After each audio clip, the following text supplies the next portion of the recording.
मैंने अपनी लाइफ में नोटिस किया है कि छुटकारा जो है वो बिल्कुल उन्हीं लोगों को मिलता है जो आत्मा को फॉलो करते हैं, जो पवित्र आत्मा को फॉलो करते हैं, वही छुटकारे में, रियल छुटकारे में एंटर करते हैं। आज जो आप सिस्टम देख रहे हैं चर्च में, सब जगह आप बड़े बड़े सिस्टम को बनता हुआ देख रहे हैं, लेकिन पहले ऐसा नहीं था। इतनी बड़ी चर्च होने के बावजूद भी किराए पर साउंड आता था। हम अपना साउंड परचेज नहीं कर पा रहे थे, इतना पैसा भी नहीं था चर्च के पास, क्योंकि चर्च से कोई डोनेशन नहीं मांगी जाती थी, कुछ नहीं था, बस लोग आके डाल जाते थे, ठीक है कुछ नहीं है तो ना सही। ऐसा चलता रहा कितने साल। तो मैं साउंड के लिए पैसे इकट्ठे करता था कि अभी 50,000 हो गया, अभी 1 लाख हो गया। और एक दिन परमेश्वर ने मुझसे रात को मिडनाइट के टाइम बात की कि अभी उठ और जितना पैसा तेरे पास है उसे अभी कंप्यूटर से ट्रांसफर कर। उस समय उस अकाउंट में मैंने इंटरनेट बैंकिंग रखी थी। तो रात को 12 बजे मैं उठा और मैंने कहा परमेश्वर ये पैसा तो सेव करने के लिए, ये पैसा तो मैं तेरे ही भवन का साउंड जो है उसे बाय करने के लिए मैं जोड़ रहा हूं। मुझे 6-7 लाख तब चाहिए था, 10-12 साल पहले 10 लाख में साउंड आ जाता था। तो तब मैंने कहा परमेश्वर ये तो तेरे साउंड को परचेज करने के लिए। परमेश्वर ने कहा इसे अभी बोना है। आप इमेजिन करो मेरे अकाउंट में जितना पैसा था, मैंने रात को 12 बजे अकाउंट ओपन किया, जिसके अकाउंट में डालना था उसका अकाउंट पहले से जुड़ा हुआ था मेरे साथ, मैंने उसके अकाउंट में डाला, उसको टिक किया, पैसा गया। मैंने उसको रात को मैसेज किया कि भाई साहब मैंने इतने लाख रुपए आपके अकाउंट में भेजा है। उसने कहा गॉड ब्लेस यू। मैंने कहा ठीक है जी अब तो हो गया, गॉड ब्लेस यू, अभी तो खाता खाली हो गया। इमेजिन करो थोड़े दिन में ही एक फैमिली मुझसे मिलने के लिए आई और उस फैमिली ने कहा कि परमेश्वर ने हमारे दिल में डाला है कि हमारे पास एक प्लॉट है, हम उसे बेचकर हम आपको देना चाहते हैं कि आप साउंड परचेज कर लो। कहां मैं उसे महीनों से जोड़ रहा था और कहां एक व्यक्ति आया और उसने पूरे के पूरे साउंड का खर्चा दे दिया। वो पहला टाइम था जब चर्च ने अपना साउंड खरीदा था। वो क्या था? एक छुटकारा।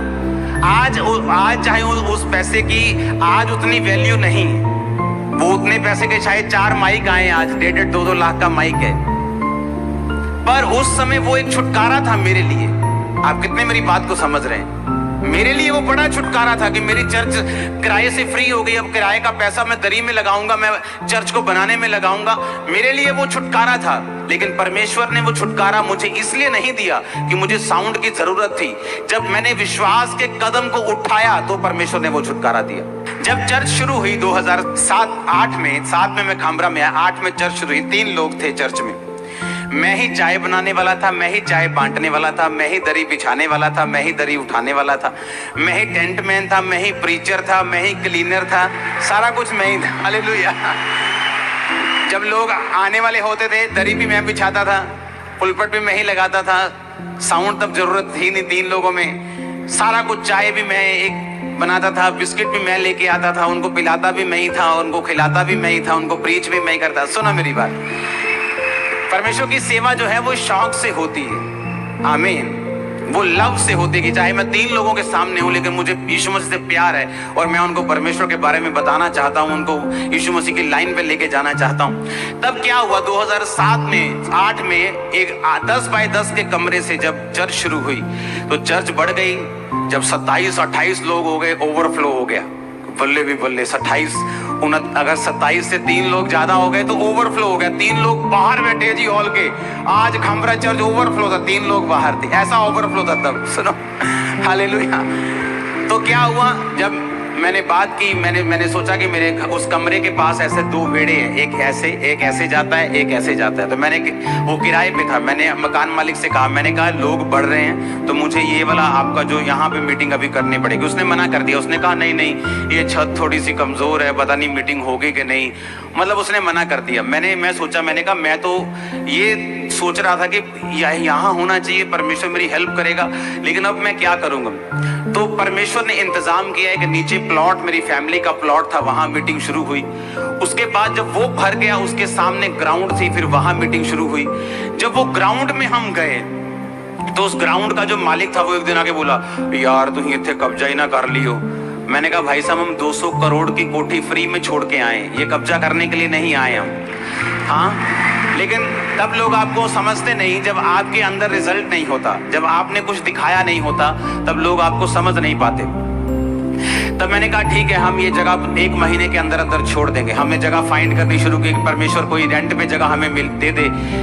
कोई रेंट पे जगह मिल जाए, बड़ा प्लॉट मिल जाए, 100 मरले 150 मरले का रेंट पे, तो कोई रेंट पे देने के लिए तैयार नहीं था। तो एक डॉक्टर साहब है, उन्होंने अपना प्लॉट हमें ऐसे ही दे दिया कि आप यूज करो। फिर वहां गए, फिर मुझे मालूम था कितनी देर तक कोई प्लॉट आपको कहीं तो अपनी जगह में जाना ही है, लेकिन कभी भी पैसों का इंतजाम नहीं, इतनी बड़ी चर्च होने के बावजूद भी।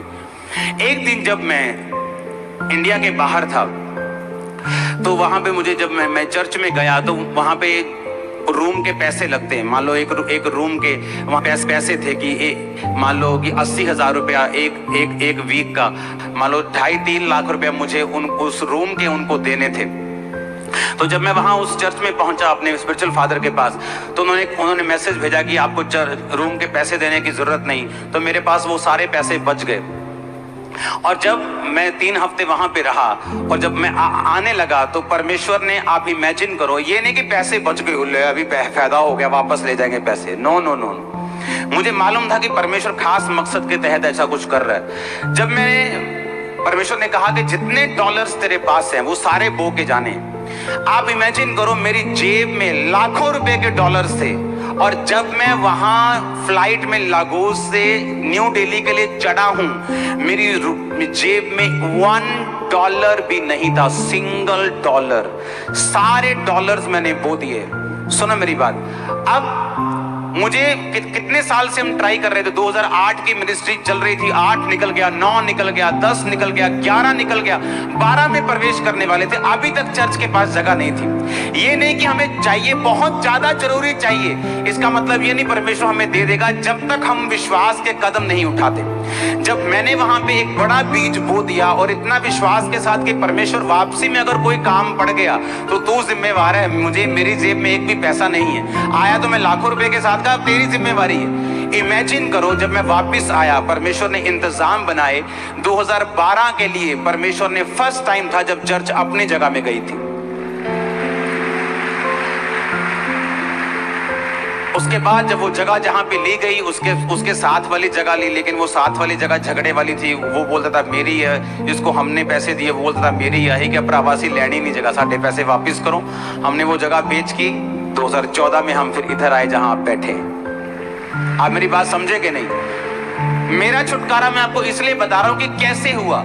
बाइबल कहती है छुटकारा सिर्फ चाहने से, या मैं कितना दुखी हूं, या मुझे कितनी जरूरत है, इस चीज से कभी नहीं होता। हमें विश्वास के कदमों को उठाना पड़ता है, हमें व्यभिचार छोड़ना पड़ता है, हमें पाप छोड़ना पड़ता है, हमें बोना पड़ता है, हमें टाइथ निकालना पड़ता है, हमें ऑफरिंग्स को बोना पड़ता है, हमें परमेश्वर को अपनी जिंदगी समर्पित करनी पड़ती है, हमें अपनी जिंदगी से डर निकालना पड़ता है। बहुत सारी चीजें हैं जो छुटकारा मायने रखती, जिससे छुटकारा आता है। वो छुटकारा किस तरह आएगा वो मायने रखती हैं चीजें। हालेलुया। कितने मेरी बात को समझ रहे हैं? मैं आपको अपना छुटकारा बता रहा हूं कि एक पास्टर के लिए मुझे मालूम है कितना मुश्किल होता है कि उसकी चर्च 7,000 क्रॉस कर जाए, लेकिन फिर भी उसके पास अपने चर्च के लिए जगह ना हो। उसे मालूम हो किराए पर आप कितनी देर रह लोगे, कितनी देर कोई आपको किराए पे अपने रख सकता है। कभी ना कभी तो आपको निकलना ही पड़ेगा, कभी ना कभी तो आपको अपनी जगह में जाना ही पड़ेगा। लेकिन कब ऐसा होगा? हम सोचते हैं हम प्रार्थना करेंगे, प्रार्थना करते रहेंगे, 40 साल भी करते रहेंगे, लेकिन जब तक आप विश्वास के कदम नहीं उठाएंगे, जब तक आप बोएंगे नहीं, जब तक आप परमेश्वर के वचनों को मानेंगे नहीं, तब तक परमेश्वर आपकी लाइफ में काम नहीं करता। हालेलुया।